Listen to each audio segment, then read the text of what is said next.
আসসালামু আলাইকুম। আপনারা দীর্ঘক্ষণ ধরে অপেক্ষা করছেন। আমি দুঃখিত।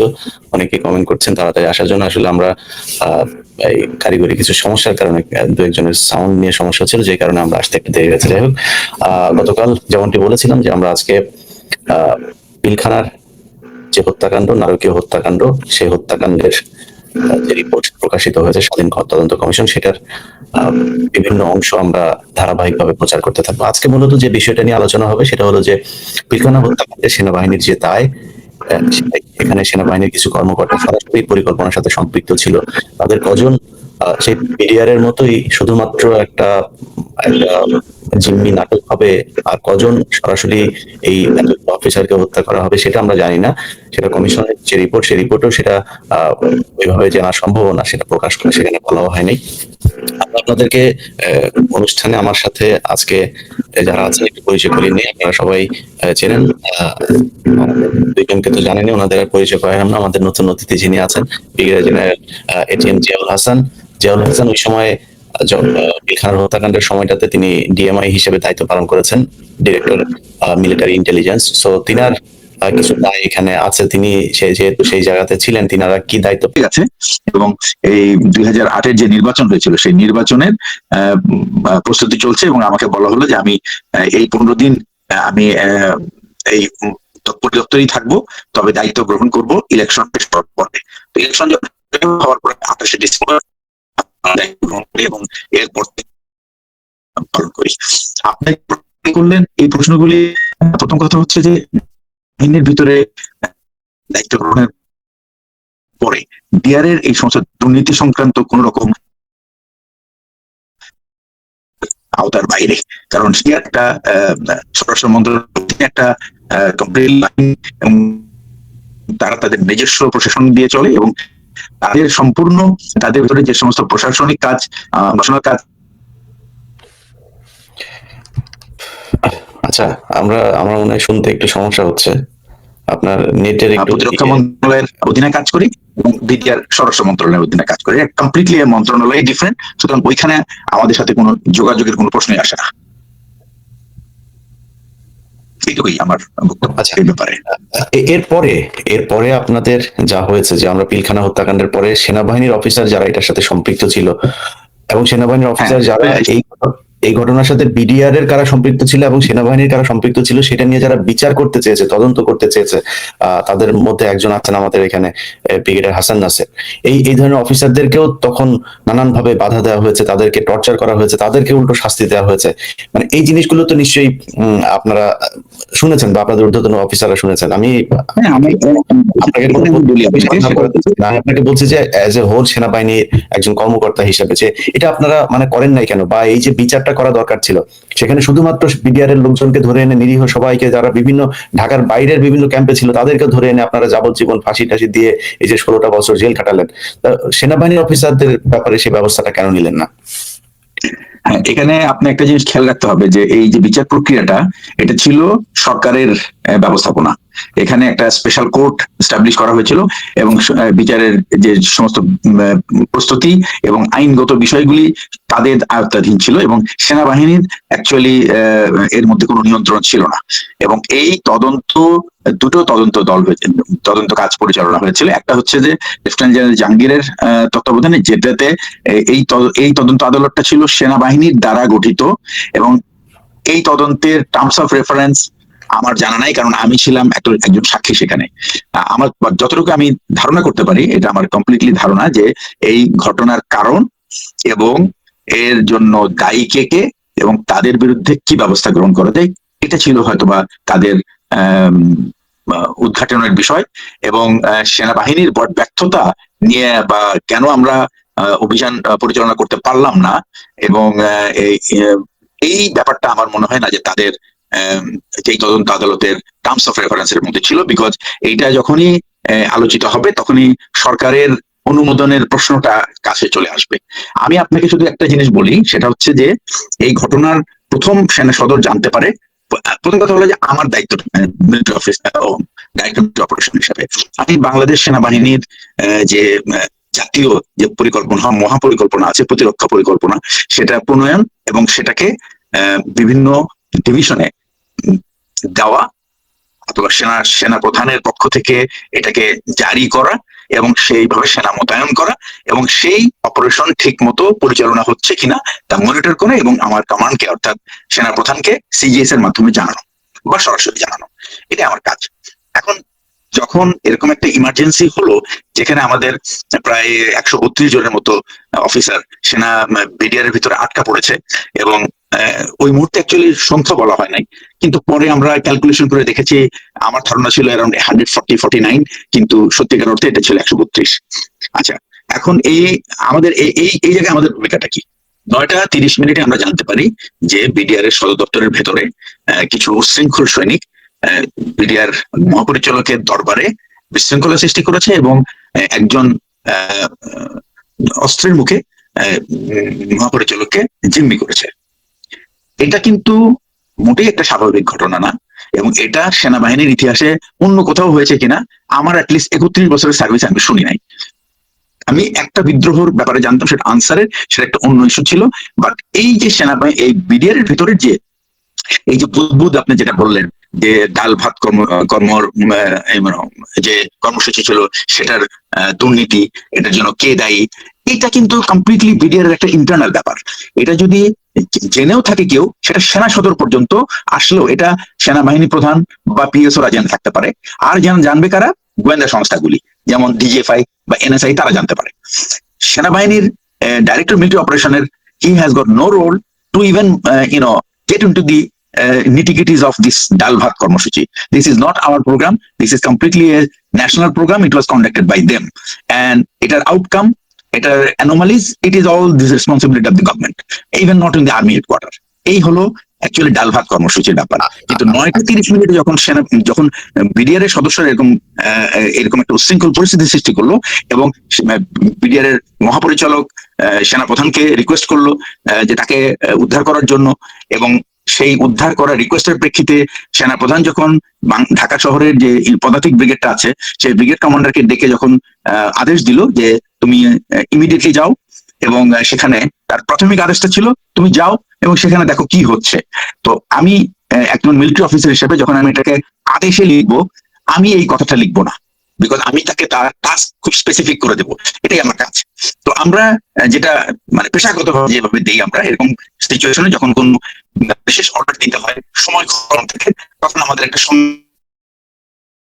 ছক আছে এবং সেই ছক অনুযায়ী তাকে একটা খুবই শর্ট পরিস্থিতি এবং তার টাস্ক এবং তার অধীনে কোন কোন সেনাদল তাকে দেওয়া হলো তাদের এই অভিযানটা সফল করানোর জন্য, এটাই আমার কাজ। এবং এদের মোবিলাইজেশন এবং যথাযথভাবে সেই 46 ব্রিগেডের কমান্ডারের হাতে পৌঁছানো, এটাই আমার মূল দায়িত্ব। এবং সেই সাথে তাকে সেই যানবাহন, গোলাবারুদ এবং সৈন্যদল দেওয়া, যেন তিনি তার মিশনটা খুব স্মুথ ভাবে পরিচালনা করে তার লক্ষ্য অর্জন করতে পারে। এবং সেই অনুযায়ী আমি যেটা করেছি সেটা হলো আমরা রীতিমতো সাইমেলটেনিয়াস, আমরা বলি যে এক ধরনের যে প্রত্যেকটা ইউনিটকে আমরা ওভার ফোনে আদেশটা শুনিয়ে দিয়েছি, ব্রিগেড কমান্ডারকে দেওয়া হয়েছে।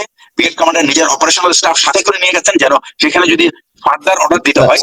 আমি একটু পরিষ্কার করি স্যার, আপনাকে আমি মানে কি ঠিক মতো হয়েছে, যা আপনারা ঠিক মতো করেছেন তা তো করেছেন, কিছু ঠিক মতো হয় নাই, মানে সে ঠিক মতো হয় নাই কি কারণে এটা হলো। আমি আপনাকে কিন্তু মানে ব্যক্তিগতভাবে যে আপনি ডিএমও হিসেবে আপনাকে কোনো দায়িত্ব আছে আমি সেটাই হিসাব করি না।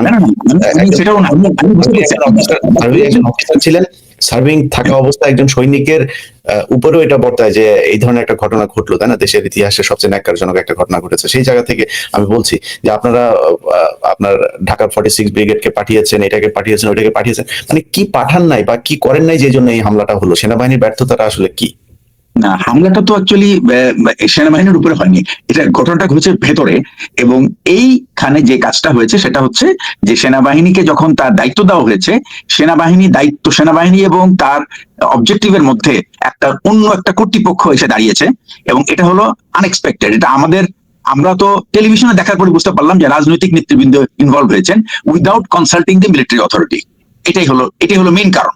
এবং এইখানে যে ফিল্ডে যে কমান্ডার ছিল, তার যে দায়িত্ব ছিল, তাকে যে দায়িত্ব দেওয়া হয়েছে সেটা সে ভুলে গিয়ে সে রাজনৈতিক নেতৃবৃন্দের কথা শোনা শুরু করেছে। তো আমি যদি মিলিটারি অফিসার হই, আমার প্রথম কথা হলো I will kick him out from my way. You have no business to stop my work. If you have any business, go and talk to my superior. আমি একটা ফিল্ড কমান্ডার হিসেবে আমি এইটুকুই বুঝি। সো মানে ফিল্ড কমান্ডার যে ছিল, যাকে আচ্ছা, দায়িত্ব দেওয়া হয়েছিল, স্যার, তার আমি কাজ ছিল আমি ওই আমি পলিটিক্যাল আমি- লিডারদের সাথে আলাপ আলোচনা, তাকে ব্রিফিং না করে উনি বরং উনাকে পেছনে সরিয়ে দিয়ে উনার মিলিটারি যারা সাবঅর্ডিনেট ছিল তাদেরকে ব্রিফিং করে কাজ করার কথা ছিল। আচ্ছা, আমি দেখি আমাদের ব্রিগেডিয়ার জেনারেল হাসান নাসের স্যারের কাছ থেকে একটু সরাসরি জানতে পারি কিনা। স্যার, আপনাদের বাহিনীর অফিসাররা গম চুরি করে, গুঁড়া দুধ চুরি করে, যেই দরবার হলে আজকে এই ঘটনা, এই আমি রিপোর্টের কিছু কিছু অংশে পড়লাম, ওগুলি পরবর্তীতে আমরা জানাবো। দরবার হলটা যে আপনারা মাঝে মধ্যে এটা করেন নাকি, ভাড়া দেন, তাই না?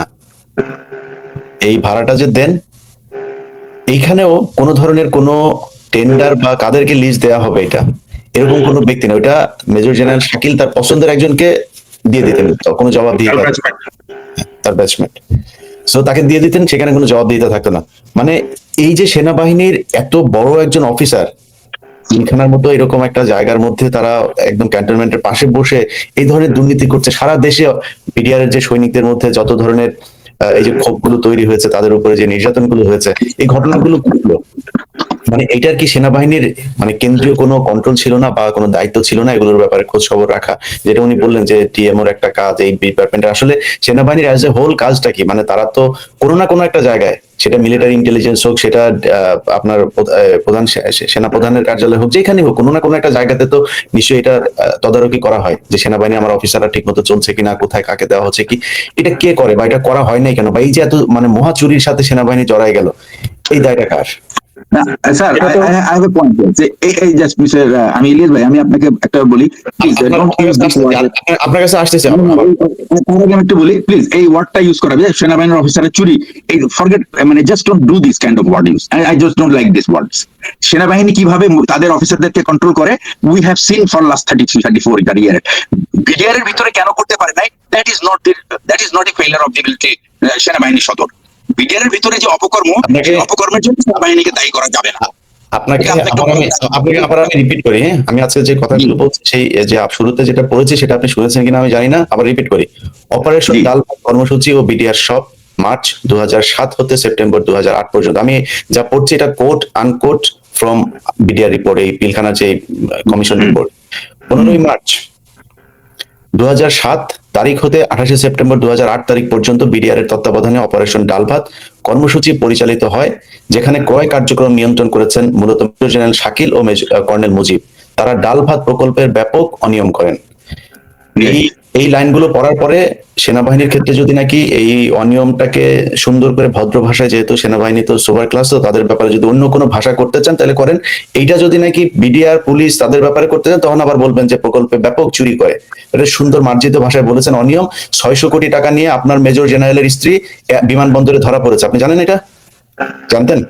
এই ঘটনা সত্য না, প্লিজ। এই ঘটনা সত্য না? এটা আপনি কিভাবে জানেন? এটা কিভাবে জানেন? তাহলে সেই টাকা গেল কোথায়? মেজর জেনারেল শাকিলের সেই টাকা কই? এই যে অপারেশন ডাল ভাতের টাকাগুলো, এটা আমি জানি, because the people who were responsible, দায়িত্বে ছিল, it was not correct. It was আমি বললাম যে এই যে provocation. এই যে অনিয়মের General Shakil and his family. আপনার কথা আসলে বোঝা যাচ্ছে না, আমি পরে আপনার কাছে আসি এই বিষয়টা নিয়ে। যাই হোক, আমরা ব্রিগেডিয়ার হাসান নাসির আপনার কাছে যাই। অপারেশন ডাল ভাতের টাকা পয়সা, একটা জিনিস, অনিয়ম ইজ অনিয়ম, অনিয়ম কিন্তু চুরি না, অনিয়মটা আপনি সেনাবাহিনীর ক্ষেত্রে অনিয়ম আপনি সুন্দর ভাষায় বলেন, কোনো সমস্যা নেই। কিন্তু আমরা সাধারণ মানুষ তো, আমরা তো মানে অশিক্ষিত মানুষ, আমরা অনিয়মটা চুরিই বলি, আমাদের সমাজে চুরিই বলে, চুরি। আপনি আপনার মতো সুন্দরভাবে ভাষায় বলেন, যেহেতু ডিওএইচএস এ থাকেন, আপনারা অন্য ভাষায় বলেন, কোনো সমস্যা নাই। আপনারা যেটা করবেন সেটাই হালাল। বিডিআর এর পিলখানায় আপনারা করেছেন, বিডিআর এর সদস্যরা যেই মিটিং এ ছিল, সেই মিটিং এ আর্মির সদস্যরা ছিল। সে আর্মির সদস্যদের মিটিং গুলোতে আর্মিরা যে ছিল, সেখানে আর্মিকে আটক করা হয়নি। আর্মি 16 বছর জেল খাটে নাই, 16 বছর বিডিআর জেল খেটেছে। আপনাদের সুন্দর করে কথা বলতে পারেন, আপনারা সেটা বলেন, কোনো সমস্যা নেই। কিন্তু আমাদের সমাজে এই আটাচোর বলে এটাকে। এই যে পিলখানার বিডিআর এর যেই ডাল ভাতের যে অপারেশন, এটা আমরা আটাচোর বলি। তো আমরা আটাচোর হিসাবে বলছি, আপনি আপনার মতো বলেন, কোনো সমস্যা নেই। হাসান নাসির। ধন্যবাদ আমাকে আমন্ত্রণ জানানোর জন্য।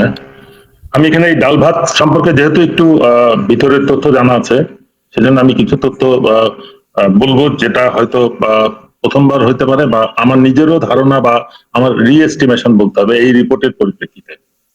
এই কর্নেল কামালকে যে দায়িত্বটা দেওয়া হয়, হু ইজ কর্নেল কামাল, ওর যদি কার্যক্রমগুলো আমরা বিবেচনা করি, তাহলে আমি মনে করি এটাই ছিল এই বিডিআর হত্যাকাণ্ডের পটভূমি।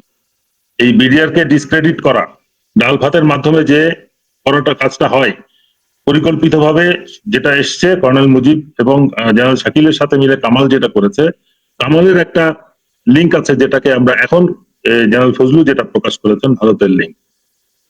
কামাল কিন্তু একজন established agent of that group.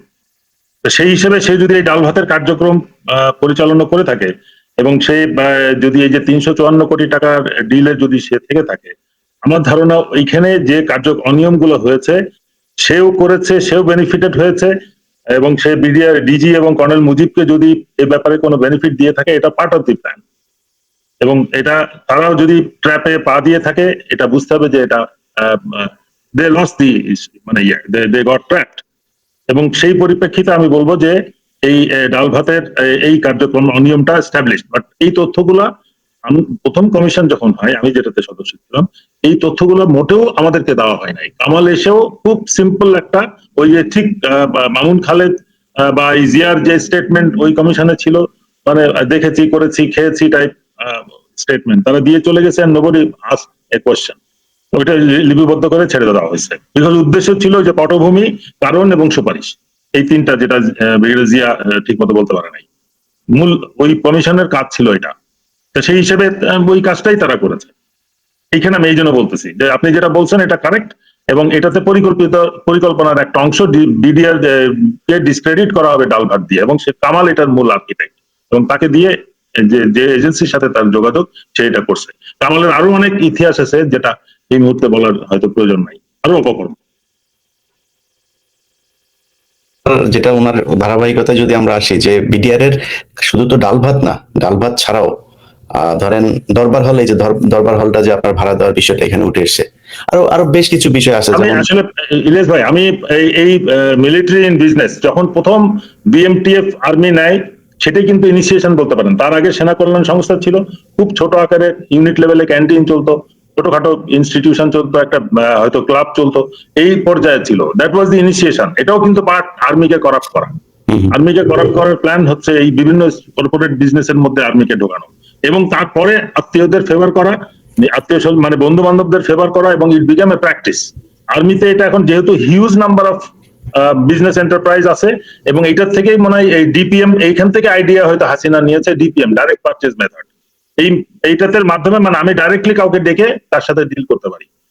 ইয়েতে এই ধারণার আলোকেই কিন্তু এই দরবার হল আমার বন্ধুকে ডেকে দিয়ে দিলাম, আকরাম হোসেন মুর্শিদি আমার ফোর্সমেট, তাকে ডেকে কাজ দিয়ে দিলাম। এইভাবে অনিয়মগুলো হয়েছে, এবং আর্মিতে এটা হিসাব করলে হাজার কত হাজার লক্ষ হবে আপনি বলতে পারবেন। এটাই হচ্ছে সবখানে, এবং এই জন্যই আর্মিকে বা সশস্ত্র বাহিনী বা বিডিআর বা যে কোনো শৃঙ্খলা বাহিনী, যারা 100% পেইড আউট অফ পাবলিক মানি, সরকারের জনগণের করের টাকায় যে সমস্ত বাহিনী তাদের নিরাপত্তা, দেশের স্বাধীনতা সার্বভৌমত্বের জন্য যাদেরকে নিয়োজিত করা হয়েছে, তাদের কোন রকম নিজস্ব আয়ের কোনো সুযোগ থাকার কারণ নাই, প্রয়োজন নাই। তারা দরকার হলে সরকার থেকে আরো ফান্ড নিবে, যা লাগে নিবে, কিন্তু এই যে ডাইনে বায়ে সামনে পিছন থেকে ফান্ড অ্যারেঞ্জ করার যে সিস্টেম, এটাই বাহিনীকে কলুষিত করছে। সুতরাং এই বিডিআর যেটা হয়েছে, ভবিষ্যতে সেনাবাহিনী বা বিমান বাহিনী, নৌবাহিনী, বিমান বাহিনীতে যেন না হয়, সেটার জন্য আমাদেরকে এখনই সতর্ক থাকতে হবে। একটা পয়েন্ট আছে, আমি জাস্ট ইলিয়াসের সাথে কথা বলছি, let him talk to me please. আচ্ছা বলেন ইলিয়াস ভাই, বলেন। আমি বলছি যে কথাটা ওনার কাছ থেকে শুনছিলাম, মানে কি হচ্ছে কি আপনি বলছেন যে মানে এই আর্মির ভেতরে বিজনেস ঢুকিয়ে তারপরে কি মানে কি করা হচ্ছে, এটা কি আর্মিকে করাপ্ট করা হয়েছে। পিপল, আগে আমার পকেটে টাকা ছিল না, আমি কিন্তু আমার দেশপ্রেম ছিল, আমার সততা ছিল। তো যখন আমার সততাটা চলে যায়, তখন কিন্তু আমার দেশপ্রেম আর থাকে না, বিকজ আমার সততাটা আমার সিনিয়র বা আমার শত্রুরা জেনে যায়, ওইটাকে তারা মিসইউজ করে। মানে করাপ্ট মানে হচ্ছে করাপশন করে, এখানেই করাপশন করা হয়, তাই না? তাহলে করাপ্টেড ব্যক্তিকে কি আমরা চোর বলতে পারি কিনা স্যার? আপনি পকেট মার্কে চোর বলতে পারবেন না তো বাংলাদেশে। আমি তো দাবি করছি যে সবাইকে ছেড়ে দেওয়া উচিত, জেলখানা থেকে সবাইকে মুক্ত করা উচিত। হাসিন স্যার কিছু বলতে চান স্যার, অ্যাড করেন স্যার। যে আমি শেষ করে দিই, হাসিন, আমি 30 সেকেন্ডে শেষ করব। যে দেশে একজন খুনিকে আইসিটির মানে ডিক্লেয়ার্ড বা রায়ের যে খুনি তাকে মানে গার্ড অফ অনার দিয়ে হেলিকপ্টার প্লেনে করে দেশ থেকে পালায় যেতে সহায়তা করা হয়েছে, বাহিনী প্রধানটা স্যালুট দিয়ে তাকে বিদায় দিছে। সেখানে পকেটমার আর এই ছিনতাইকারী কেন জেলে থাকবে? বলো হাসেন। ইলিয়াস ভাই, জি আসসালামু আলাইকুম। স্যার, ঢুকলাম। আপনার কাছে আমরা একটা সুন্দর ওয়ার্ড শুনতে চাই। মনে করেন যারা চুরি করে, দুর্নীতি করে, এদেরকে কি বলা যায়? একটা সুন্দর একটা ওয়ার্ড দেন। আপনাদের ডিওএইচএস এ যারা থাকে তাদের জন্য একটা আলাদা ওয়ার্ড দেন স্যার। আমার মনে হয় এদেরকে আমরা সম্মানিত চোর বলি, কি আর বলবো। আচ্ছা, সম্মানিত চোর, এটা এটা একটা ভালোই পাওয়া গেছে, সম্মানিত চোর বলেন। ওরা দেখেন, সেনাবাহিনী আমরা বেতনে চলবো, ব্যাংক ম্যানেজারের সাথে যদি কিছু অডিটরি লাগে, আমি যখন এই অনিয়মের মধ্যে জড়াবো, বকশিস, কমিশন, গিফট, আমার সামরিক পেশাগত দিকটা আমি হারাবো। আমি আরো কট্টর, আমি যতদিন চাকরি করব আমার বাচ্চা কাচ্চা বিদেশে পড়বে না, তাহলে আমি জিম্মি বাচ্চার জন্য। আমি কিন্তু অন্য কালচারের মানুষ না, বাঙালি কালচারে আমার বাচ্চা অসুস্থ হলে আমি অসুস্থ হয়ে যাই, আমার বউ অসুস্থ হলে আমি অসুস্থ হয়ে যাই। তো আমি যদি দেশের জন্য থাকি নিবেদিত, আমি দেশেই থাকবো। এই জন্য দেখেন, ভালো ভালো স্কুল কলেজ কিন্তু আমাদের আছে আর্মির, এরপরও আমরা বাচ্চাদেরকে বিদেশে পাঠাই এবং ব্যক্তিগতভাবে আমার পেশাটাকে আমি জিম্মি করে ফেলি। আমি এরকম কট্টর। ইলিয়াস ভাই, মূল ইস্যুতে আসি আমি। দেখেন, ঘটনা ঘটতে একটা জিনিস হয়ে গেছে, আমরা কিন্তু শুধু মিডিয়া সদস্যদেরকে বন্দি করছি, টর্চার করছি, যারা অপরাধী, আমি এটাও জানি যারা অপরাধী তাদেরকে অপরাধী ছাড়াও নিরীহ লোকদের ক্ষতিগ্রস্ত হয়েছে, কিন্তু সেনাবাহিনী অফিসারকে জড়িত ছিল না, ডিজিপি কেন অ্যারেস্ট করা হয় নাই? আচ্ছা, ঠিকলাম, ওটা পরে। যখন এটা হলো হোম মিনিস্ট্রির দায়িত্ব, বাংলাদেশের ভিতরে কোথাও কোনো রকম কোনো জায়গায় কোনো ঘটনা ঘটলে দায়িত্ব হলো হোম মিনিস্টারের। হোম মিনিস্টার আন্ডার হলো কে? র্যাব। র্যাব ওই দিন হাফ অ্যান আওয়ারও না, আর অল্প সময়ের মধ্যে কেটে চলে গেছে। র্যাবকে ফেরত আনা হয়েছে, কে আনছে? কর্নেল রেজা, মানে মেজর জেনারেল রেজা নূর। এই ভদ্রলোক, ওনার চেইন অফ কমান্ড মানেন নাই। ওনার চেইন অফ কমান্ড হলো গিয়া ডিজি র্যাব এবং হোম মিনিস্টার। উনি চেইন অফ কমান্ড মানেন নাই। উনি চেইন অফ কমান্ড না মেনে সরাসরি যমুনাতে গেছেন তারেক সিদ্দিকীর আদেশে। হুইস তারেক সিদ্দিকী? সেটা এই চেইন অফ কমান্ড এবং বিজনেসের মধ্যে নাই। এই লোকটাকে এতদিন ধরা হয় না কেন? এখন কেন বলতে হলো? সেনাবাহিনী জেনারেল জানতেন না? সবাই জানতেন, চুপ করেছিলেন। এই লোকটা তো প্রথমে ফাঁসি দেওয়া উচিত ছিল, আদেশ পালন করেন নাই। উনার জন্য এত অফিসার মারা গেছে, হয়তো 3-4 জন মারা গেছিল, বাকি অফিসাররা বিদ্যমান, শামসুজ্জামান টেমন আছে। তারপর এরা কথা বলছে গুলদারের সাথে, গেটের সামনে দাঁড়ানো, এই ঢুকতে দেয় না এই ভদ্রলোক। আমার কত এই লোকদের দৃষ্টান্ত পানিশমেন্ট দরকার। এতদিন লাগবে, 16 বছর। তাও এই হাসান নাসির স্যার, আমরা শহীদ মিনারে বসে চিল্লি করে এই জেনারেলকে আমরা নিয়োগ দিচ্ছি, কি দিতে হবে? তাকে দিতে রাজি না, অনেক কষ্ট করে। অ্যাটলিস্ট আমি সেলুট ফজলু কে, উনি অ্যাটলিস্ট কমিশন করে বলতে পারছেন ভারত জড়িত আর সেনাবাহিনীর কিছু অফিসার অনিয়ম, অনেক অফিসার অনিয়ম যে নামগুলি দেওয়া হয়েছে। এই যে কর্নেল কামাল সম্বন্ধে বলি, সে সম্পূর্ণ রয়্যাল এজেন্ট, স্যার পরিচয় করে নাই, পরিষ্কার রয়্যাল এজেন্ট।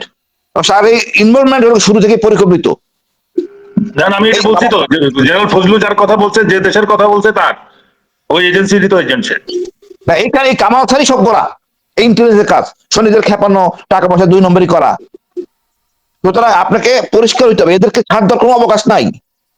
তারপরে মনে করেন জেনারেল এই হাকিম, যারা হাকিম ফরেস্ট ব্রিগেড স্যারকে আমি বারবার বলতে জায়গা মতো আসেন, ডাইনামে ঘুরলে হবে না। তো ওইখানে হাকিম স্যার গেছে, হাকিম স্যার ব্রিগেড কমান্ডার, কিন্তু সে তার কথা, সে আদেশ পালন করে নাই। সে আদেশ শুনছে জেনারেল ওয়াকারের, সে তো ব্রিগেডিয়ার, সে কেন মেজরের কথা শুনছে? কয় সে বলতেই পারে আত্মীয়, তার যায় না, সে তো তার শোনা উচিত না, দায়িত্ব হাকিমের। হাকিম আদেশ পালন করে নাই। ওদিকে রেজা নূর আর ওদিকে হাকিম স্যার। হাকিম স্যারকে আমি জিজ্ঞেস করছি, স্যার কেন যান নাই? উনি পরিষ্কার বলছেন যেন ওয়াকার আমাকে ঢুকতে মানা করছে, যে আপা যাইতে মানা করছে, এমন মোবাইলে শোনাচ্ছে ওনারে, উনি যান নাই। উনি নত জানো অফিসার, উনি ব্রিগেড কমান্ডার, উনি ছিল ক্যাপ্টেন হওয়া, উনি মেজরের কথা শুনছেন, দেয়ার ভাই দেশ বিপদে। আপনি এগুলি গ্রহণযোগ্য না। আপনি যে ব্রিগেডিয়ার দায়িত্ব নিছেন, আপনি ডিএম আদেশ দিচ্ছে, আপনি ঢুকবেন ভিতরে। আমি সেদিনকে শুনলাম যে ডিএম দায়িত্ব পালন করে নাই, খুঁজে পাওয়া যাচ্ছে না। এগুলি কতটুকু সত্য না সত্য, আসলে কার দায়িত্ব ছিল, কে ব্যর্থতা, পরিষ্কার করতে হবে। তো এখানে ফাইনালি করে রাখা হয় নাই, দেখা ক্যান্টনমেন্ট থেকে 8 ঘন্টা লাগে না যাইতে ওখানে, আর আমাদের অফিসার মারা গেছে, আমাদের বউ বাচ্চারা নির্যাতিত হয়েছে। এখন এর মধ্যে তারপর মনে করেন এই অফিসারদের মনে করেন, তারপর 5 জন অফিসার কত নিপীড়ন হয়েছে, জেল হচ্ছে, এখনো আমাদের এইগুলিকে আমরা রিলাইজ করতে পারিনি। এই জেনারেল ওয়াকার ওই সেট আপ এখনো রয়ে গেছে। আল্লাহ ডক্টর ইউনূস দিছে, আর ওনার সাহস দেয় নাই, ওনার হেডম নাই, ন্যায় বিচার প্রতিষ্ঠা করতে পারতেছেন না। এতক্ষণ থাকার কথা না। বাহার সাহেবকে এখন আটকে রেখেছে কেন? উনি অ্যারেস্ট করেন কেন আইজিপি বাহার? আমি কিছু বুঝতেছি না। এত কিছু বাইক করে দিতেছি, তারপর কাজ করতে পারতেছেন না আমাদের ডক্টর ইউনূস। ওনার পদত্যাগ করে চলে যাওয়া উচিত। অনেক প্রমাণ দেওয়া হয়েছে, কাজ হচ্ছে না। নিরীহ অনেক লোক বিডিআর আছে। আমি বলছি, আমি জেলখানে গেছিলাম ভাই, আমার পরিষ্কার বলছে সেলিম স্যার আমাদের মারা কোনো কথা ছিল না, এটা হওয়া উচিত ছিল না, এই দেখেন স্যার গাড়িটা, খয়রি রঙের গাড়িটা পিক আপ, এখানে দিয়ে মারা হয়েছে, ওই এটা আমার বলতে হবে কেন? এই অফিসাররা ছিল যারা মাইনুলকে ধরা উচিত, অ্যারেস্ট করা উচিত, উনি তো পর পরে গেছেন, তাকে অ্যারেস্ট করে লইতো, কিন্তু সরকার চায় নাই, মিডিয়া চায় নাই, তদন্ত কর্মকর্তারা চায় নাই, মুখ বন্ধ করে মারো, এই জিনিসটা না বাইর হোক। বাট আমরা মিলিটারি অফিসার কি করছি? যারা কথা বলে তাকে অ্যারেস্ট করছি। তো এই জিনিসগুলো দায়িত্ব সবার। আমাদের ডিএমআই ছিলেন ওই ভদ্রলোক, পরের দিনে আউট হয়ে গেছেন রিসেন্টলি। ওই দিন আমি পার্টিকুলারলি যে ডিএম, আমাদের ডিএম সিজিএস সিনিয়র ইবনে জামালি, উনি আমার কমান্ডার, আমি উনাকে সরাসরি সকালবেলা লিঙ্ক করছি ঘটনা ঘটার পর, স্যার আসবো কিনা, কোনো সমস্যা আছে কিনা, না না সব ঠিক হয়ে যাবে, আসতে হবে না।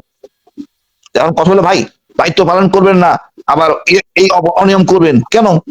টাকা পয়সা জেনারেলকে জড়াই যাবে কেন? আপনার বহু অনিয়ম হয়েছে, বহু অনিয়ম হয়েছে। আমরা আমাদের পরিবারদেরকে ঢুকাই, কলেজ ইউনিভার্সিটিতে ঢুকাই অনৈতিকভাবে টাকা নেওয়ার জন্য, এটা মানবো না আমি। আমি মনে করি, আমি বলবো, অফিসার বলবে না, শরীর তো ঠিকই বলবে, বিডিআর স্কুলের দায়িত্ব ছিলেন না ম্যাডাম, কেন ঢুকাইছেন? সেনাবাহিনী জানে না উচিত না, এই জিনিসটা করা উচিত না?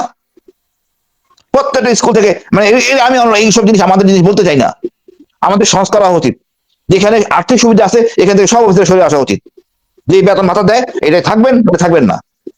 লজ্জার কথা, অনেক কিছু শোনা যায়, কেন আমি এটা শুনবো, মানে নিজের লজ্জা লাগে। সেই দিন দায়িত্ব পালন করে নাই, অনেক অফিসার গেছে, এখন তো স্যার সবাই আনা সব ধরা হচ্ছে।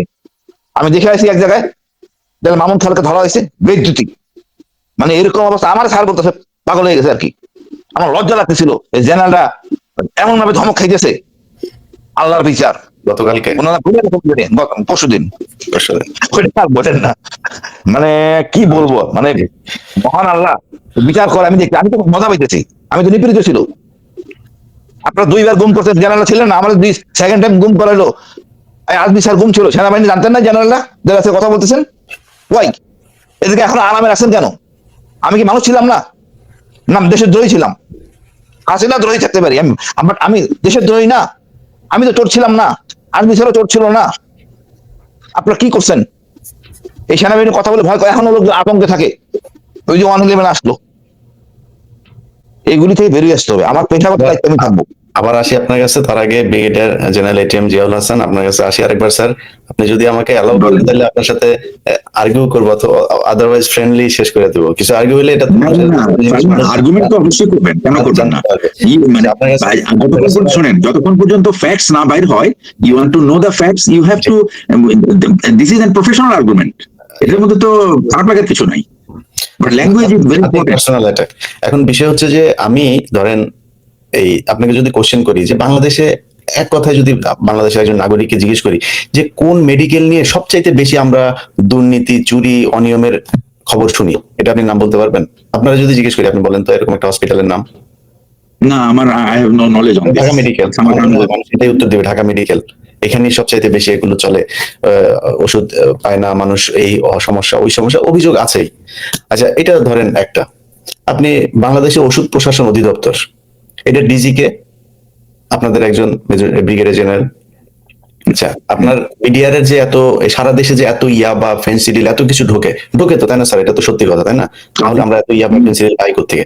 আমার বাড়ি একদম সীমান্তে, আমি একদম সীমান্তে বড় হয়েছে। আমি দেখেছি যে প্রতিদিন চিনি, লবণ, তারপরে এই ফেন্সিডিল তো আমাদের এখানে ধরেন, মানে আমি যখন ছোট ছিলাম ওই সময়টাতে আমরা দেখেছি যে মানুষ ওই অনেকটা ধরেন মুদির দোকানেও কিনতে পায়, এটা কোনো ব্যাপারই না ওইখানে। তো এই যে আপনাদের এটা কমান্ডিং অফিসার কারা? সেই সেনাবাহিনী।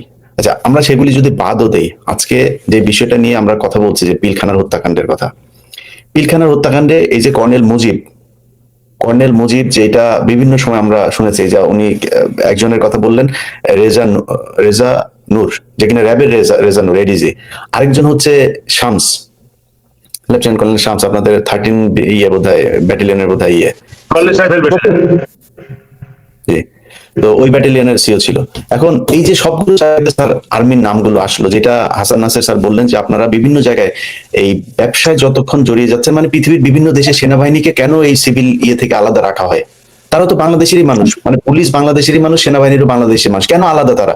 আলাদা একটাই কারণ, তাদেরকে সেপারেট রাখা হয়, একটা নির্দিষ্ট জায়গায় রাখা হয়, নির্দিষ্ট কাজের বাইরে অন্য কোথাও ব্যবহার করা হয় না। আমাদের রক্ত তো সব এক। পুলিশ পাবলিক ফাংশনে জড়ায় বলেই তারা আস্তে আস্তে করাপ্টেড হয়ে যায়, এটা মানুষের মানে হিউম্যান একটা আপনি সেনাবাহিনী যখন এইভাবে জড়াইতে থাকবে, তারাও করাপশনের সাথে জড়িত হবে। এটা বন্ধ করার জন্য আপনি একজন সেনা কর্মকর্তা হিসেবে মনে করেন কিনা যে, আমরা সম্মানিত চোর বলি বা অন্য কোনো ওয়ার্ডই বলি, যেটাই বলি, আপনি মনে করেন কিনা যে সেনাবাহিনী এইসব কারণে বিভিন্ন ধরনের অনিয়মের সাথে জড়িয়ে যাচ্ছে এবং সেটা বন্ধ হওয়া উচিত? আচ্ছা, প্রথম কথা হচ্ছে যে আমি সেনাবাহিনীর যে কোনো ব্যবসায় ঘোর বিরোধী। সেনাবাহিনী has got no business to go for earning মানি।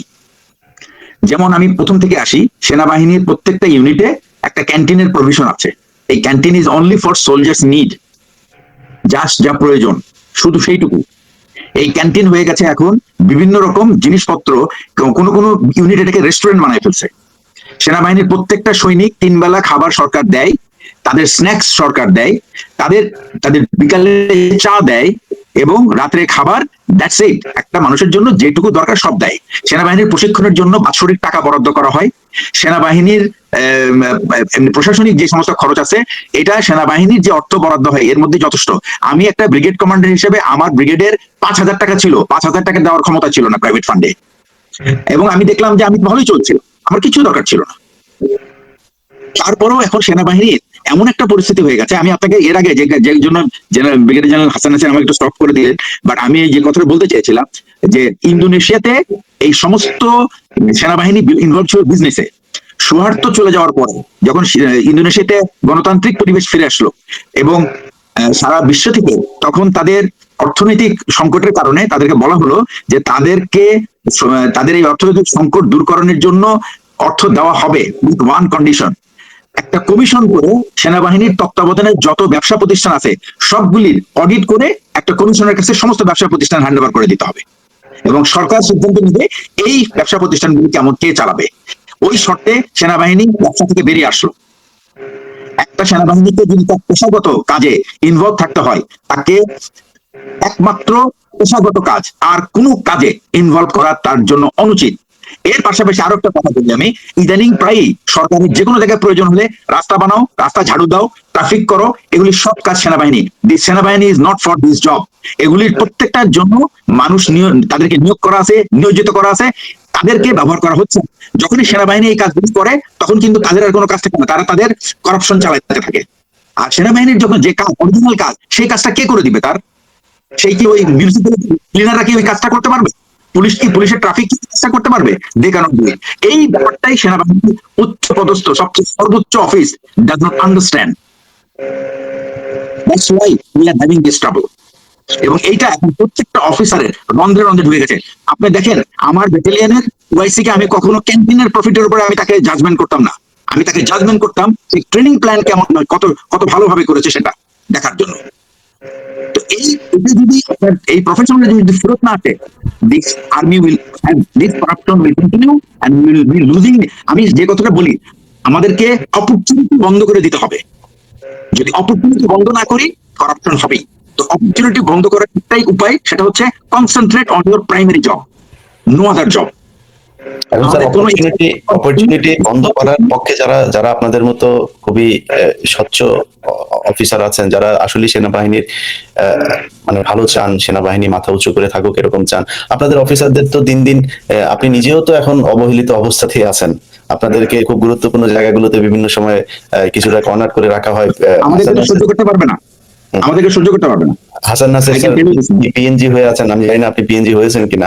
এই যে হাফ পিএনজি, এই যে আপনারা এগুলো করার কথা বলার কারণে আপনারা কর্নার, তার মানে যারা এই করাপশন করবে তারাই এখন সেনাবাহিনীর মূল নেতৃত্বে। এখন আমরা তো তাহলে তাদেরকে করাপ্টেড বলবোই। সেই ক্ষেত্রে সেনাবাহিনী, আমি আপনাকে একটা কথা বলি, আপনাকে একটা ছোট কথা বলি। বিএমটিএফ এর যে এখন কমান্ড্যান্ট আছে, আই মেট হিম বছর খানেক আগে, এবং তার কথা হলো, স্যার এইখানে যা হচ্ছে, this is not my job actually. আমি জানি না স্যার এই প্রতিষ্ঠানটা কেন এইভাবে রাখা হয়েছে।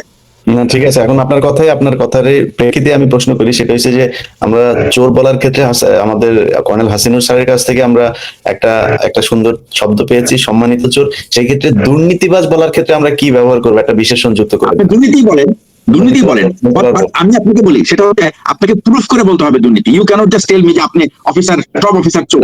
আমি সব অফিসারই কথা আমি বলেন, এখানে হাসান নাসের বলেন, হাসিনুর স্যার বলেন, যারাই আছেন এখানে। আচ্ছা, আরেকটা কথা বলি, শুনেন, আমি আপনাকে একটা কথা বলি, সেটা হলো, আমি জানি স্যার এগ্রি করবে, হাসিনও এগ্রি করবে, আমরা আমাদের গ্যারিসনে আমরা যখন ইয়াং ছিলাম, লেফটেন্যান্ট ক্যাপ্টেন, যদি শুনতাম যে কেউ মিসঅ্যাপ্রোপ্রিয়েশন বা চুরি বা ঘুষের কারণে তার বিরুদ্ধে শৃঙ্খলাজনিত ব্যবস্থা নেওয়া হয়েছে, ওই অফিসারটা থাকতো সেগ্রিগেটেড, সে একটা আইসোলেটেড মানুষ, কেউ তার সাথে কথা বলতো না, আমরা সামাজিক ভাবে তাকে বয়কট করতাম। That was the spirit of the army at that time. G sir. আমি আশা করি হাসিন এবং স্যার দুজনে এগ্রি করবেন। আমি দেখেছি, আমি নিজে চোখে দেখেছি যশোর 84, 83, 82, 83, 84-তে যে অফিসারদের এরকম ডিসিপ্লিন কেস অথবা সাজা হয়ে ফেরত আসছে, তারা এটা গ্যারিসনে একটা খবর, এবং মানুষ একজন বা দুজন 100-150 অফিসারের মধ্যে যখন সে একটা আলাদা মানুষ, তার সাথে কেউ কথা বলেন, সামাজিক ভাবে বয়কট করা হয়। কিন্তু আজকে আপনি জানবেন, আপনি এই পরিস্থিতি দেখবেন। জি, এটা হাসান নাসের।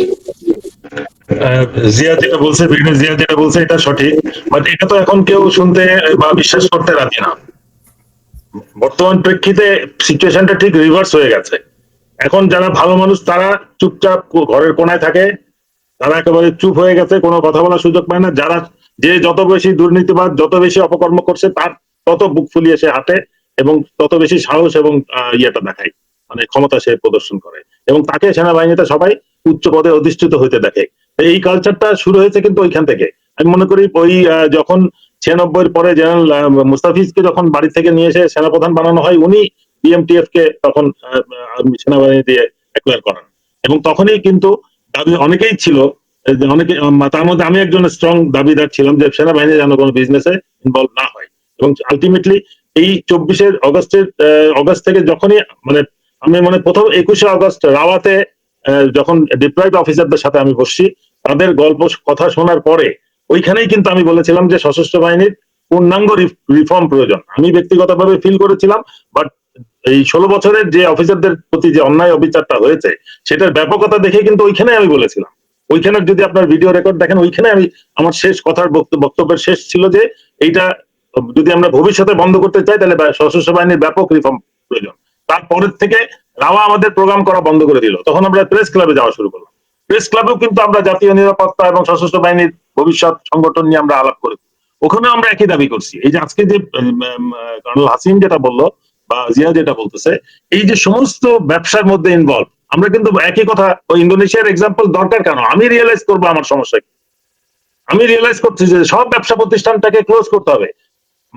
5-6 হাজার রিটায়ার্ড অফিসার আছে, কোয়ালিফাইড অনেক লোক আছে, অবসরপ্রাপ্ত বা যোগ্য, যারা চাকরি পায় না, তারা এই সমস্ত এন্টারপ্রাইজে চাকরি করবে। Why are serving officer? That to বিভিন্ন, এই যে যেটা বললেন, মেডিকেল কলেজে, সিটি কর্পোরেশনে, রাজুকে, বিভিন্ন জায়গায় যারা যাচ্ছে। একটা খারাপ উদাহরণ দেই, আমি ডিকটিসাস ধরতেছি যে আমার কথাটা সত্যি না। এয়ারপোর্টে যে আগুনের ঘটনাটা ঘটলো, ধরা হলো যে রয়ের লোক ডিজিএফআই এজেন্সির মাধ্যমে বা কোনো ইন্টেলিজেন্স এজেন্সির মাধ্যমে ওখানে আগুন ধরাইছে।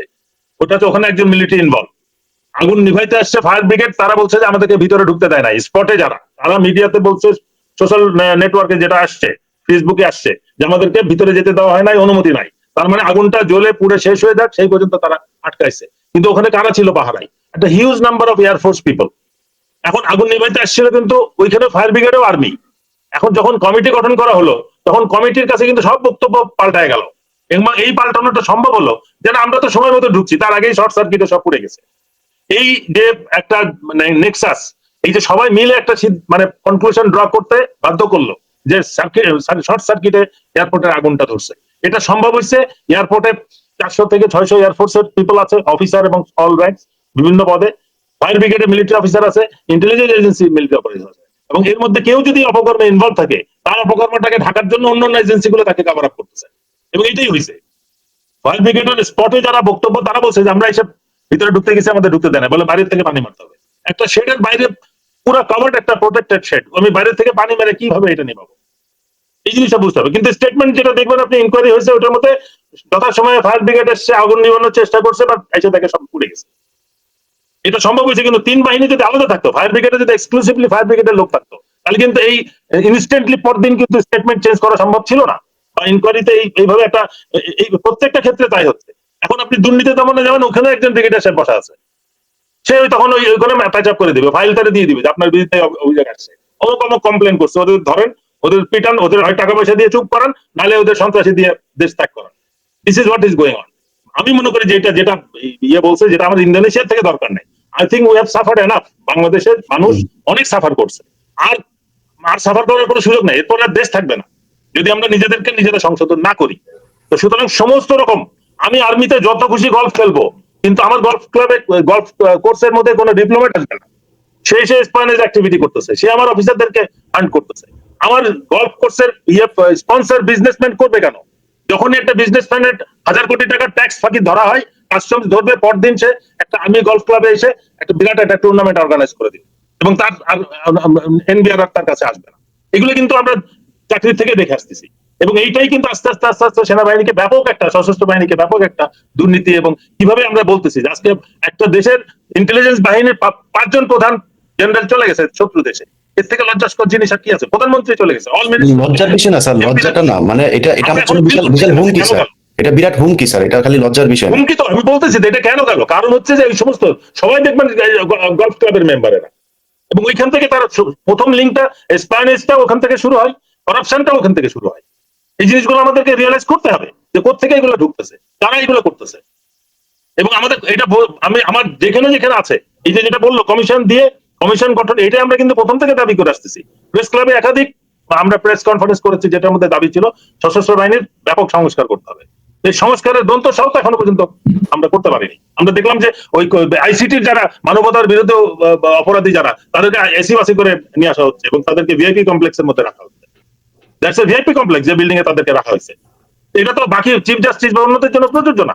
বাংলাদেশে তো এমপি, মিনিস্টার, আরো অনেক হাই অফিসিয়ালসরা এখন জেলে আছে।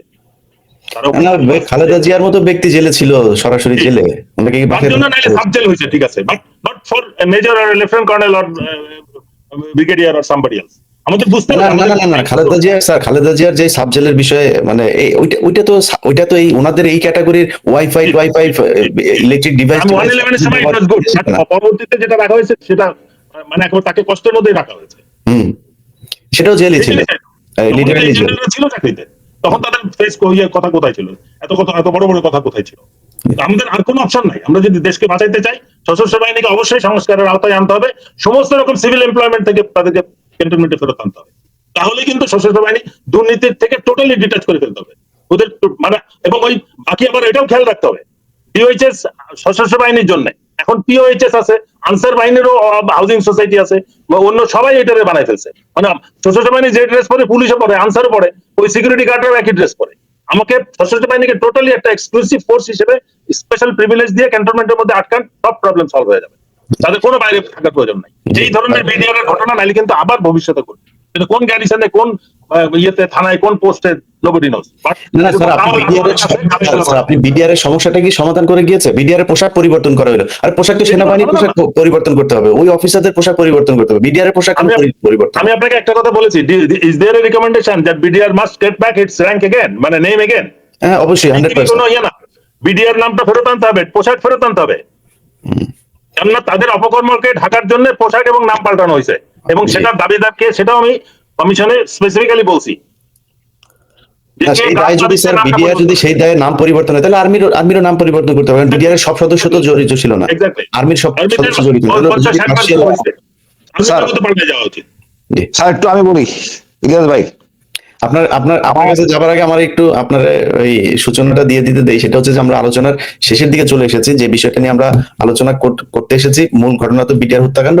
সেই হত্যাকাণ্ডে স্যার দুইটা পক্ষ, একটা সেনাবাহিনীর পক্ষ জড়িত ছিল, বিডিআর এর পক্ষ একটা জড়িত ছিল। কিন্তু বিডিআর এর পক্ষটা যে জড়িত ছিল, আপনি নিজে জেলে ছিলেন, আপনি দীর্ঘ সময় বিডিআর এর সদস্যদের সাথে কথা বলেছেন, তাদের সবকিছু আপনারা শুনেছেন, যে তাদেরকে বলা হয়েছিল সেই দিন দরবার হলে ডিজি কে জিম্মি করা হবে, সবার পকেটে চাকু রাখতে বলা হয়েছিল, যদি সেনাবাহিনীর অফিসাররা যদি তাদের সাথে জোরাজোরি করতে, চাকু দিয়ে তাদেরকে ভয় দেখানো হবে, সর্বোচ্চ এতটুকু আর্মস আসবে। আর্মস যে পরবর্তীতে যে এই যে ক্যাপ্টেন রিয়াজ, উনি তো ক্যাপ্টেন ছিল তো তখন, যে কিনা ওই যে মেজর রিয়াজ, যিনি কিনা ওই আপনার অস্ত্রাগারের ইয়েতে গেল, কোয়ার্টার ডিউটি অফিসার, তাকে চেঞ্জ করা হয়েছে, হি ওয়াজ নট দি, জি, মানে সাডেনলি তাকে ই করা হলো, খুবই পরিকল্পিতভাবে তাকে দেওয়া হয়েছে। তারপরে এই ব্যক্তিকে বলা হয়েছে যে তোমরা অস্ত্র নিয়ে যাও, কিন্তু বিডিআর এর তো এতদিন ধরে যে বৈঠকগুলো চলছিল, সেখানে বিডিআর জানে না যে এখানে অস্ত্র নিয়ে আসা হবে, এইভাবে অফিসার কিলিং করা হবে।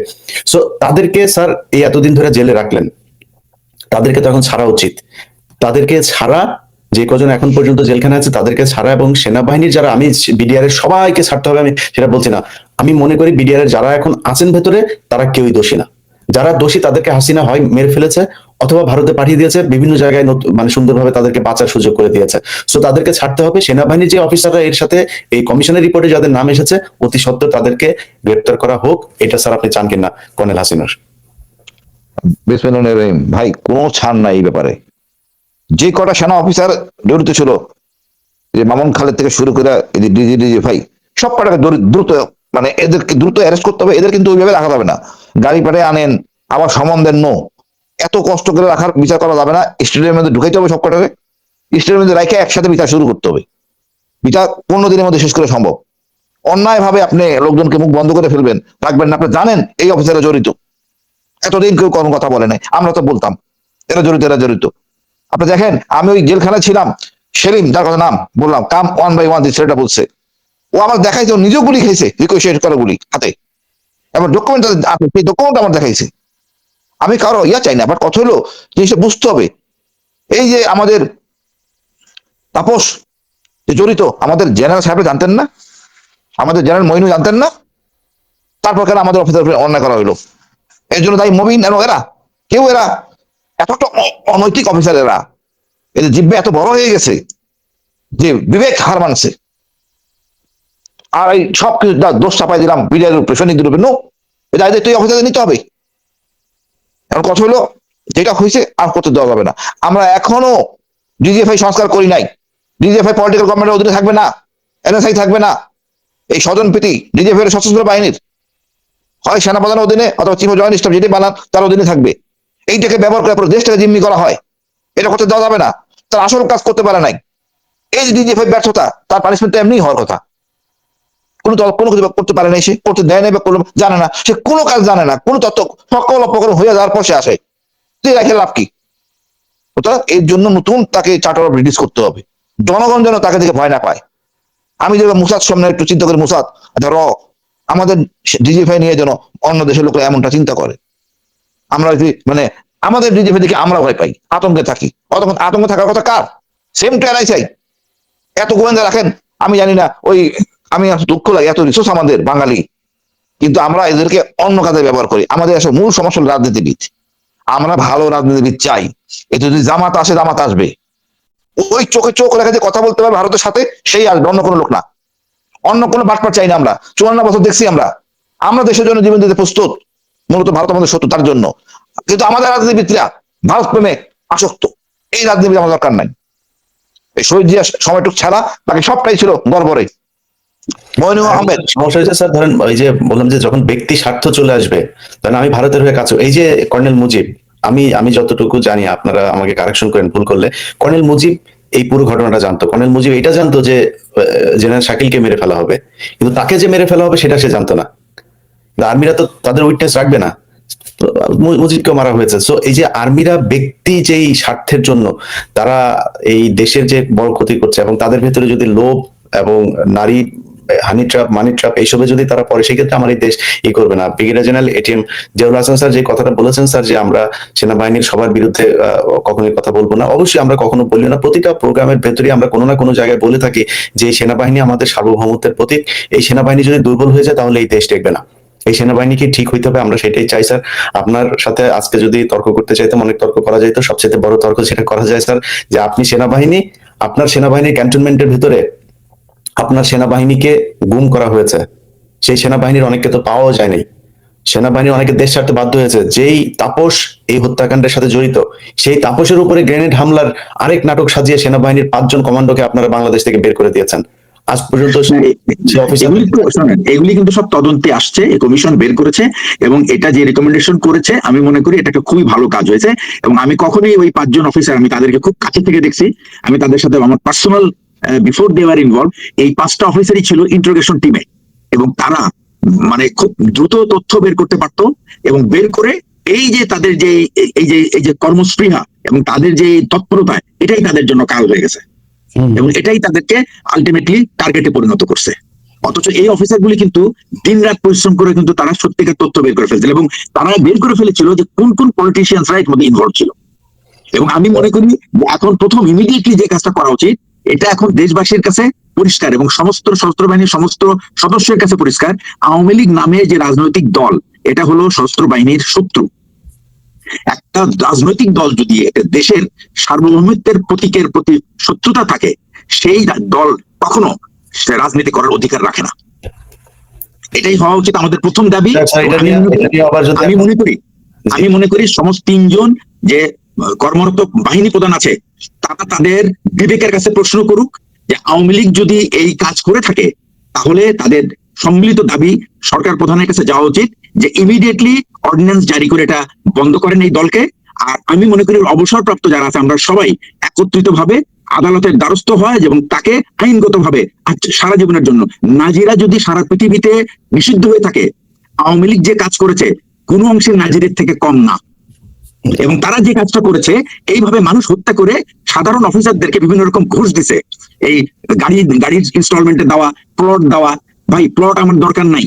এই প্লট ছাড়া এই 2 বাহিনীকে আমরা যদি প্লটের লালো চাই, বাহিনীদের ডিস্ট্রাকশন চাই, তাহলে আমরা we don't deserve to be part of the military force. জি স্যার, আপনার শেষ এবং আমি মনে করি এটা একটা ইমিডিয়েট দাবি দেওয়া উচিত যে কমিশনের রিপোর্ট বের হয়েছে, এইটা বাকিদের বিরুদ্ধে আইনগত পদক্ষেপ নিয়ে তারা আইনের সাথে যুদ্ধ করুক, করে যদি তারা নিজেদেরকে নির্দোষ প্রমাণ করতে পারে ভালো। কিন্তু আমি জানি যে কমিশনের কাছে যে তথ্য উপাত্ত তারা উপস্থাপন করেছে, যে সাক্ষ্য প্রমাণ তাদের যারা ইনভলভ ছিল, এই হত্যাকাণ্ডে সহায়তা করেছে, নিজেদের ভাইদের জীবন বিপন্ন করেছে, তাদের জন্য পানিশমেন্ট ইজ মাস্ট। তাছাড়া এই 74টা হত্যা, এই যে লাশের প্রতিবাদ, এই সমস্ত এদের আত্মত্যাগ এবং এই সমস্ত পরিবারের কাছে আমাদের মুখ দেখানোর কোনো সুযোগ নাই। ভাই, বিডিআর মারা গেল, আপনি দেখেন এরপরে আমাদের একটা অফিসারকে জাহিদকে আমাদের রূপনগরে হ্যান্ডকাপ লাগে পুলিশ মারছে, বাবাকে 1 বছরের বাচ্চা সহ জেলে পাঠিয়ে দিছে। সেনাপ্রধান ছিলেন না, ডিজি ভাই ছিলেন না, আমি সব পাঠাবো কুকুরের বাচ্চা এগুলি। জেনারেল বেলাল আর আকবর ছিল সম্মানিত কতটা জানোয়ার হইতে পারে একটা মেজর পোস্ট করা চাই, মানে এদেরকে সাইজ করার সময় হয়েছে। এই সেনাবাহিনীর জানাদের দরকার নাই, আমরা নতুন সেনাবাহিনী বানাবো, ইনশাল্লাহ করতে পারবো। আমাদের সেনাবাহিনী নারী নিয়া, যে নারী আর টাকা, এই দুইটাকে আমরা ঘৃণা করতাম, কারণ সেনাপ্রধান যদি নারীর কাজ করে, এর কোথায় যাবে দেশ? যেটা বলতে চাই যে সেনাবাহিনীর কথা যেটা স্যার বলেছেন যে আওয়ামী লীগ সবসময় সেনাবাহিনীর শত্রু, কিন্তু আমি যদি আমাকে বলতে বলেন মুখ খুলে, তাহলে আমি বলবো যে বর্তমানে আর্মি ইটসেলফ আওয়ামী লীগ। কারণ এই আর্মি এই 5 আগস্টের পরে সব আওয়ামী লীগ। শেষ করি। আপনি একটু বলেন স্যার, আপনাকে একটু বলতে দিই। আমি বলবো, জানি আমি এটা এই আওয়ামী লীগকে আপনারা ক্যান্টনমেন্টে রেখে পালিয়ে যাওয়ার সুযোগ দিয়েছেন। এই আর্মি তার বিমান বাহিনীর বাংলাদেশের মানুষের ট্যাক্সের টাকার তেল পুড়িয়ে তারপরে সেখানে রেখে এসেছে শেখ হাসিনাকে। এই আর্মি গত 3 দিন আগে আপনাদের যে পাসিং আউট ছিল, সেই পাসিং আউটে একজন খুনি মেজর জেনারেল এই হামিদ, যিনি কিনা আপনার ডিজিএফআই ছিলেন, মহাপরিচালক ছিলেন, তার ছেলে gold medalist, sword of honour তাকে দেওয়া হয়েছে। এবং শোড অফ অনার এবং গোল্ড মেডেল এগুলো কোন কোন প্রেক্ষিতে কোন কোন ক্যাটাগরিতে দেওয়া হয় সেগুলো আপনারা খুব ভালো করে জানেন। সেখানে তার বাবা মার পাশে থাকার কথা ছিল জেনারেল ওয়াকার এক পাশে, আমি সেই অনুষ্ঠানে উপস্থিত থাকা একজনের তথ্য বলছি আপনাদেরকে, আপনারা আমাকে কারেকশন করেন ভুল বললে। এক পাশে জেনারেল ওয়াকার ছিল, এক পাশে জেনারেল ওয়াকারের বউ ছিল, থেকে হামিদের ছেলেকে র্যাঙ্ক করিয়ে দিয়েছেন। সো এখন আপনি যদি বলেন যে না ভাই না আমাদের আর্মি এখন আওয়ামী লীগ, আর্মি আওয়ামী লীগ হবে নাকি আওয়ামী লীগ আর্মি মুক্ত হবে, সেটা আপনারা ডিফাইন করেন, সেটা আপনারা ঠিক করেন। দুইটার একটা হইতে হবে, না হইলে এই দেশ যদি আওয়ামী লীগ আর আর্মি যদি নাকি একাকার হয়ে যায়, তাহলে এই দেশ কোনোদিনও ভারত মুক্ত হতে পারবে না। আচ্ছা, আমি আপনাকে তাহলে এখন একটা কথা বলি, সেটা হলো army is not Awami League. আর এই যে আপনি যে উদাহরণটা দিলেন, সেনাবাহিনী প্রধান র্যাঙ্ক করে দিয়েছে, সোর্ড অফ অনার যে পাবে তার র্যাঙ্কটা সেনাবাহিনী প্রধানই পড়ায়, সেটা হামিদ হোক আর এক্স হোক আর ওয়াই হোক, বউকে পাশে, এটাই কিন্তু এটাই হলো ওখানে রীতি, এটাই হলো রীতি। বউকে আরেক পাশে, হ্যাঁ, তার একজন ব্যক্তি বাবা মা থাকার কথা, কিন্তু যেহেতু বাবা মা হিসেবে তারা সেখানে অভিভাবক হয়েছেন ওয়াকার আর ওয়াকারের বউ, তার না অভিভাবক হয় না, এটা হলো সোর্ড অফ অনারের র্যাঙ্কটা সেনাপ্রধান বা চিফ গেস্টই পড়ায়। চিফ গেস্ট এটা সেনাপ্রধানের ব্যাপার না, এটা চিফ গেস্ট। এটা যদি এয়ার চিফ থাকতো তাহলে এয়ার চিফ। এরকম আমরা দেখেছি যে আর্মির পাসিং আউটে এয়ার চিফ আসছে বা নেভাল চিফ আসছে, নেভির পাসিং আউটে army chief guest, chief guest. এটা এখানে সেনাপ্রধানের ব্যাপার না। আরেকটা ব্যাপার, সেনাবাহিনীকে আমি একটু বলি, সেনাবাহিনী আওয়ামী লীগ না, ফর শিওর। আমি আপনাকে একটা গ্যারান্টি দিয়ে বলতে পারি, দেয়ার কুড বি, এরকম প্রত্যেকটা মানুষেরই কিন্তু একটা তার রাজনৈতিক বিশ্বাস থাকতে পারে। মিলিটারিতে গেলে প্রথম কথা হলো ওই রাজনৈতিক বিশ্বাসটা তার বাক্সবন্দি করে ফেলার কথা। এটা যদি সে না করে, দ্যাট ইজ দি মিসকন্ডাক্ট, এবং এটার জন্য তার বিরুদ্ধে শাস্তিমূলক ব্যবস্থা নেওয়া যায়, শৃঙ্খলাজনিত ব্যবস্থা নেওয়া যায় তার বিরুদ্ধে। But that does not mean that সেনাবাহিনী ইজ আওয়ামী লীগ। সেনাবাহিনী যা ছিল তাই আছে। আওয়ামী লীগের সহকারী বলা যাবে স্যার? না, সহকারীও আমরা বলবো না। একজন ছাত্র নেতাকে সেনাপ্রধান ডাক দিয়ে নিয়ে বললো যে আমরা একটা রিফাইন আওয়ামী লীগ চাই, কারণ কি স্যার? ওনারা তো আওয়ামী লীগ, এটা তার ইন্ডিভিজুয়াল অ্যাপ্রোচ থাকতে পারে, এটা তার ইন্ডিভিজুয়াল অ্যাপ্রোচ থাকতে পারে। এখন সেটা চিফ বলতে পারেন এটা তার ইন্ডিভিজুয়াল অ্যাপ্রোচ, সে কি তাকে তার দাওয়াত দিয়েছিলেন, তারপরে বসে কথা হয়েছে তার সাথে? আচ্ছা, একটা বিল আমি আপনাকে বলি, এটা কি আমি কি দেখেছি? প্রথম প্রশ্ন, আমি দেখি নাই। আমি কি শুনেছি? হ্যাঁ, অন্য আরেকজনের কাছেই শুনেছি। আমি এই কথার উপর ভিত্তি করে সেনাপ্রধানের মতো একটা ব্যক্তিকে আমি এভাবে তাকে আমি বুকে পাথর চাপার দেওয়ার কথা তো আমরা সরাসরি তার মুখ থেকে শুনেছি। বিডিআর এর কথায় পুলিশ দেওয়ার কথা তার মুখ থেকে সরাসরি আমরা শুনেছি। এই যে জেনারেল সেনাপ্রধান থাকা অবস্থায় এখানে এই যে আয়নাঘর থেকে যে বের হলো তো 5 তারিখের পরে, 5 তারিখের সময় কি সে সেনাপ্রধান ছিল না? আচ্ছা, আমি আপনাকে তাহলে বলি একটা কথা, মানুষ কাদের কাটানো হতো? এই কর্নেল হাসিনুরের প্রতি এত ক্ষোভ, তার মানে ভারতের হয়ে কাজ করেছে ওই সময়ের কমান্ড। তাহলে স্যার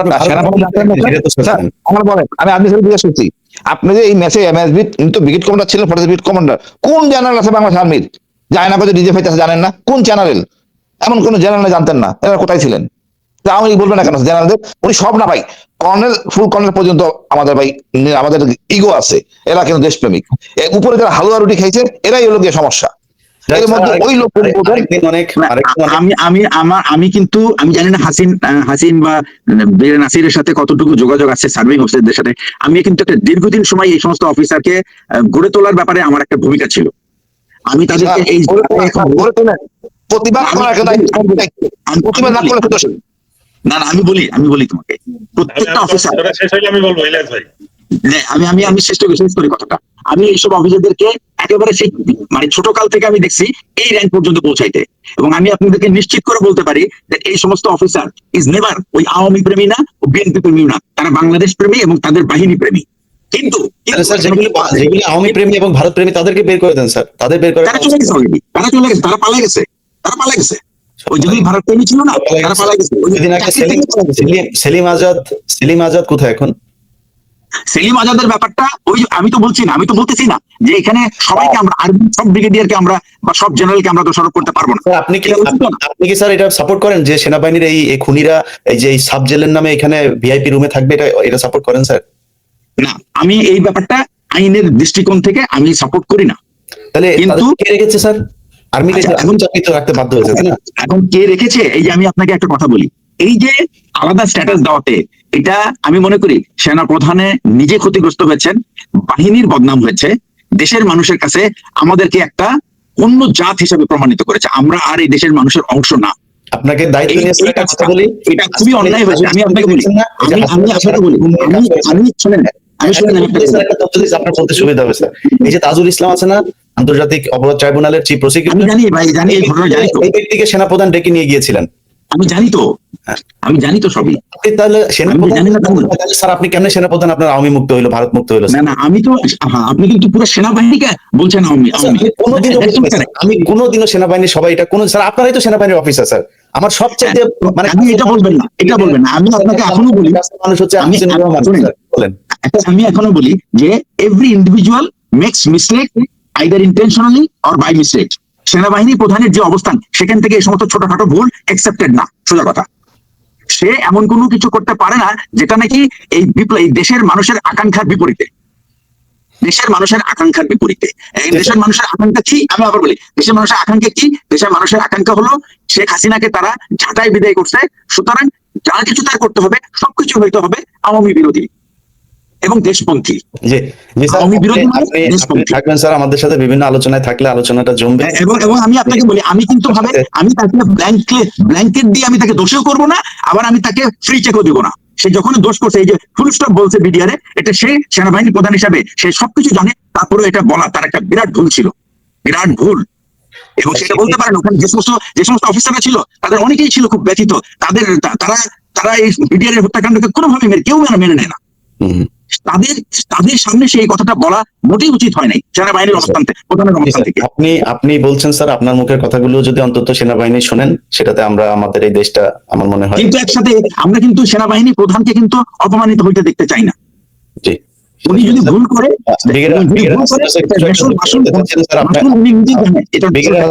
ব্রিগেডিয়ার হাসান আছে স্যার, আপনি শেষ করে দেন। দিয়া থামলে পরে আমি কথা বলবো। জি জি থামছে স্যার, জি বলেন। আমার বিষয় হচ্ছে যে একটা পর্যায়ে আছে যেটাকে ভুল বলা যাবে না। জি, আপনি সাধারণ মানুষ ভুল করতে পারে, কিন্তু একটা কমান্ড যখন ডিসিশন নাই তখন বেসড অন এ সিস্টেম, সেটা যে দিকে যাবে সেটাকে আর ভুল বলা যাবে না।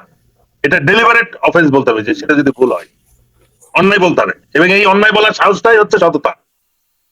আমি সেনাপ্রধান বলে আমি তাকে বলবো না অন্যায় করছে, ভুল করছে, তাকে ভুল বোঝানো হয়েছে, উনি খুব ভালো মানুষ। একটার পর একটা তো ভুল হচ্ছে, দেশ ক্ষতিগ্রস্ত হচ্ছে, সশস্ত্র বাহিনী ক্ষতিগ্রস্ত হচ্ছে, এটা করতে দেওয়া যাবে না। ইলিয়াস ভাই যেটা বলতেছে আমরাও একই কথা, আমি হাসিন দীর্ঘদিন তো আমরা একসাথে ছিলাম, একই কথা বলেছি যে আর্মিতে যারা করাপ্টেড তাদের বিচার করা হোক, গুম খুনের সাথে যারা ইনভলভ তাদের বিচার করা হোক। আর আর্মি থেকে যে ন্যারেটিভটা ছাড়া হয়, আমরা সেনাবাহিনীকে বদনাম করতেছি, সেনাবাহিনীর বিরুদ্ধে কথা বলতেছি, সেনাবাহিনীকে অপমান করতেছি, উই নেভার ডিড ইট। আপনিও যেরকম অপরাধী যারা তাদের নিয়ে কথা বলেন, আমরাও সেই একই কথা বলি যে এদের বিচার করা হোক। বিষয়টা হচ্ছে যে আর্মির কমান্ড এলিমেন্ট যে সিদ্ধান্ত নিচ্ছে, যে ওরিয়েন্টেশনে থাকে, সেটাই তো পরিস্থিতি। আমার সৈনিকের তারা মানে আওয়ামী লীগ না, তারা জাতীয়তাবাদী, তারা সৎ, এটা কিছু আসে যাচ্ছে না। কমান্ড ডিসিশন যেটা নিচ্ছে সেটা সবকিছু সেটার পরিপন্থী বা সেটার বিপরীত, এটা হয়ে গেছে আমাদের প্রবলেম। এবং সেটা যদি স্বৈরাচার সরকারের পক্ষে হয়ে থাকে, তাহলে কেউ যদি বলে যে সেনাবাহিনী স্বৈরাচারী, তাহলে তো ভুল না, সেনাবাহিনী আওয়ামী লীগ, তাহলে তো ভুল হবে না। কারণ আমরা যেটা কমান্ড এলিমেন্টের সিদ্ধান্ত যেটা দেখতেছি, অপরাধীদেরকে প্রোটেকশন দেওয়া হচ্ছে। আমরা এই যে আমার কথা আমি বলতে চাই না, আপনি যেহেতু বলছেন পিএনজি, আজ পর্যন্ত পিএনজি সেনাবাহিনী সেনানিবাস থেকে বহিষ্কার করা বা অবাঞ্ছিত হবে কারা? যারা দেশের বিরুদ্ধে কাজ করে, সশস্ত্র বাহিনীর বিরুদ্ধে কাজ করছে। এখন আইসিটি কোর্টে যাদের মামলা হয়েছে, তারাও তো সেনাবাহিনী থেকে ক্যান্টনমেন্ট থেকে বহিষ্কৃত হওয়ার কথা। গত গুম খুনের অপরাধী যারা, তারা না ক্যান্টনমেন্ট থেকে বহিষ্কৃত হবে? তারা থেকে বহিষ্কৃত হয় নাই, তাদের ক্যান্টনমেন্টের ভিতরে রেখে ভিআইপি সুটে রেখে এসি বাসে তাদেরকে কোর্টে আনা হচ্ছে। এই বিষয়টা হচ্ছে বিষয়। তার মানে এটা এই বাহিনী কাদের? ইলিয়াস ভাই যেটা বলতেছে, it is controlled by previous regime, সেটাই কিন্তু বলতেছে, সেটা তো অপরাধ না। না স্যার, আমরা কমান্ডের কথা যদি স্যার বলি, আমরা যাদের কথা বলছি, দেখেন এই যে জেনারেল মুবিন যার হাত দিয়ে খালেদা জিয়াকে বাড়ি থেকে বের করে দেওয়া হয়েছে, এর আগ পর্যন্ত মানে আমরা তো সেনাপ্রধানদের নামও ঠিক মতো জানতাম না। তিনার কাজ করে ক্যান্টনমেন্টে, তার কাজ ইন্টারনালি যা যা করার দরকার করেন, এর বাইরে আমাদের জানার দরকার নেই। অথচ তারপর থেকে এই যে আজিজ, শফি, ওয়াকার, এদের যে চরিত্র তারা যা করছে, এটার কারণে মানুষ সমালোচনা। এর আগে তো কোনো সেনাপ্রধানকে নিয়ে কেউ কোনো সমালোচনা করে না, বাজে কথা বলেন, কেন বলে না? এটা এগ্রি করি, এটা এগ্রি করি, আই এগ্রি। লাইনে ছিল এই কারণে। যাক স্যার, আজকে আলোচনাটা আরো একটু লম্বা হলে ভালো হতো। আমি একটু প্লিজ স্যার, ভাই, আমরা ৭১ চেতনা নিয়ে যখন বলি রাজাকারকে নেতিবাচক ভাবে ধরি, আওয়ামী লীগটাকে নেতিবাচক ধরতে হবে। এর মানে হলো গিয়া জঘন্যতম খারাপ দর্শক অনৈতিক যত কর্মকাণ্ড আছে সেটা মানে আওয়ামী লীগ। বীর প্রতীক স্যার, আপনি এই বিষয়গুলো নিয়ে অনুসন্ধান করেছেন, আপনি নিজে জানেন। আপনার একটা বক্তব্য আমরা কত এক অনুষ্ঠানে চালিয়েছি বাংলা এডিশনের যে ইয়েদের নিয়ে, বীরাঙ্গনা নিয়ে। আপনি সেইখানে আমরা এখন রাজাকারের এই শহীদ নিয়ে কাজ করছি। রাজাকার তারাই করতো যারা এখন আওয়ামী লীগ করে, ওদের যারা শেষ মারা গিয়েছে তারা আওয়ামী লীগ করে। এই যে রাজাকার, এই দেশের যত ক্ষতিকর যা যেখানে যা আছে সবকিছু আওয়ামী লীগের। আওয়ামী লীগকে পরিষ্কার করেন, বাংলাদেশ পরিষ্কার হয়ে যাবে, সুন্দর হয়ে যাবে। সেটা সেনাবাহিনী বলি, আওয়ামী লীগ আপনি দেখেন, ওই আমাদের খারাপ নমরুদ আর ফেরাউন ছিল খারাপ, তার বংশ তো খারাপ কিনা জানি না, কিন্তু শেখ বংশ মানে হলো গিয়া কুলাঙ্গার আওয়ামী লীগ, মানে খারাপ যত অনৈতিক জিনিস আছে সেটাই শেখ বংশ। ব্লাড খারাপ স্যার, রক্ত খারাপ। জি, ধন্যবাদ তিনজনকে। ইনশাল্লাহ আমরা ধারাবাহিকভাবে বিডিআর এর এই ঘটনাগুলো নিয়ে করব। সবশেষ যেটা বলতে চাই, সেনাবাহিনীর যারা আমাদের এই বক্তব্য শুনেছেন, আমি আমার বিষয়টা পরিষ্কার করি। আমরা এই দেশে কখনই সেনাবাহিনীর বিরুদ্ধে না। সেনাবাহিনীর ক্ষমতায় থাকুক, সেনাবাহিনী তাদের দায়িত্ব পালন করুক, কিন্তু সেনাবাহিনীর সেই দায়িত্বগুলো যেখানে তারা পালন করতে যাবে, আমি যদি জেলখানার কথা বলি, ব্যাপক অনিয়ম চলে, সেই জায়গাতেও কিন্তু সেই সেনাবাহিনীর একজন সর্বোচ্চ পদে কিন্তু তারাই আছেন। আপনি ভাই, আপনি যদি করতে না পারেন চলে আসেন, টেক দেম ব্যাক। আমার তো দরকার নেই সেই জায়গায় তারা বসায় রেখে আমার করাপশন আমার ঘাড়ে নেয়া। সো আমি এটাই বলতে চেয়েছি যে সেনাবাহিনী তাদের দুর্নীতিমুক্ত অফিসারদেরকে নিয়ে একটা সুন্দর সেনাবাহিনী হবে। আপনাদের কাছে আমাদের এই দেশের দায়িত্ব, আপনারা যদি নাকি মানে দায়িত্ব পালন করতে না পারেন, আমরা সারাদিন